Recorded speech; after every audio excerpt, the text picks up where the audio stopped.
এই মুহূর্তে সবথেকে বড় খবর, মুখ্যমন্ত্রী শুভেন্দু অধিকারী মহাশয় একটি খুবই বড় বক্তব্য পেশ করেছেন এবং বড় ঘোষণা দিয়েছেন জনসাধারণের জন্য, যেখানে তিনি পরিষ্কার জানিয়ে দিয়েছেন যে অন্নপূর্ণা যোজনা সহ পরিবার পিছু এবার 15,000 টাকা করে প্রত্যেক মাসে মাসে পেয়ে যাবে রাজ্য সরকারের তরফ থেকে। তো কিভাবে আপনারা এই 15,000 টাকা পরিবার পিছু পাবেন বা মুখ্যমন্ত্রী কি জানিয়েছেন সেটার ভিডিও আপনাদেরকে দেখিয়ে দিচ্ছি এবং আপনারা বিস্তারিত সেটা দেখলেই বুঝতে পারবেন। তার আগে ছোট্ট রিকোয়েস্ট, অবশ্যই ভিডিওটিকে লাইক করুন, চ্যানেলটিকে সাবস্ক্রাইব করুন আর অবশ্যই ফেসবুক থেকে দেখলে পেজটিকে ফলো করে নিন।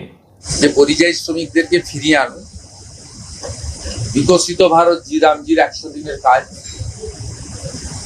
এবং অন্যান্য যে সোশ্যাল বেনিফিট গুলো রয়েছে তার সঙ্গে আয়ুষ্মান ভারতের 5 লাখ টাকা পর্যন্ত ফ্রি চিকিৎসা, এর সঙ্গে নির্মাণ কর্মী থেকে শুরু করে বিড়ি শ্রমিকদের জন্য ভারত সরকার পশ্চিমবঙ্গ সরকারের লেবার ডিপার্টমেন্টের যে প্রজেক্ট, সব মিলিয়ে আমরা হিসাব করে দেখেছি একটা পরিবার 15,000 টাকা মাসে বিভিন্ন স্কিম থেকে, পিএম কিষাণ সম্মান নিধি বলুন, কৃষক বন্ধু বলুন, অন্নপূর্ণা যোজনা বলুন, বার্ধক্য ভাতাও 500 টাকা বাড়ানো হচ্ছে, 125 দিনের কাজের ক্ষেত্রে unskill 300, semi skill 450, high skill 600, সব মিলিয়ে একটা পরিবার 15-18,000 টাকা প্রান্তিক পরিবার তারা পেতে পারেন। সঙ্গে প্রধানমন্ত্রী অন্ন সুরক্ষা যোজনার রেশন আর আয়ুষ্মান ভারতের ফ্রি হেলথ সার্ভিস।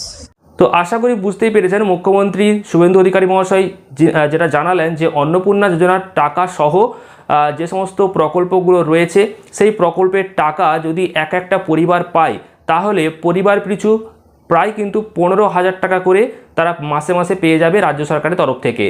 এবার তিনি সেটা জোর দিয়ে বলেছেন পরিযায়ী শ্রমিকদেরকে আবার এই রাজ্যেতে ফিরিয়ে আনার কথা এবং ওনাদের জন্য যে সমস্ত কাজ সেই কাজগুলোর ব্যবস্থা করা হবে। পাশাপাশি যে জব কার্ডের কাজ সেই জব কার্ডের কাজ তো থাকবেই, এছাড়াও বিভিন্ন যে প্রকল্প রয়েছে যেমন অন্নপূর্ণা যোজনা থেকে শুরু করে বাকি যে সামাজিক প্রকল্প রয়েছে সেই সমস্ত প্রকল্পের টাকা একসাথে মিলিয়ে যদি দেখা হয় তাহলে একটা পরিবার 15,000 টাকা করে প্রত্যেক মাসে মাসে পেয়ে যাবে। তো সেক্ষেত্রে পরিযায়ী শ্রমিকদেরকে এই রাজ্যে ফিরিয়ে আনা, তাদেরকে এই রাজ্যেতেই কর্মসংস্থানের ব্যবস্থা করে দেওয়া, নিজেদের বাড়িতে থাকতে পারা, এই একটা ব্যবস্থা করবেন। তো যে বক্তব্যটা আপনারা দেখলেন, তো এর পেছনে আপনাদের কি বক্তব্য, আপনাদের কি মতামত সেটা অবশ্যই কমেন্টে জানাবেন। ভিডিওটা প্রচুর পরিমাণে শেয়ার করে দেবেন আর অবশ্যই এই ভিডিওটিকে লাইক করবেন, চ্যানেলটিকে সাবস্ক্রাইব করবেন, ফেসবুক থেকে দেখলে অবশ্যই পেজটিকে ফলো করে নেবেন। ধন্যবাদ।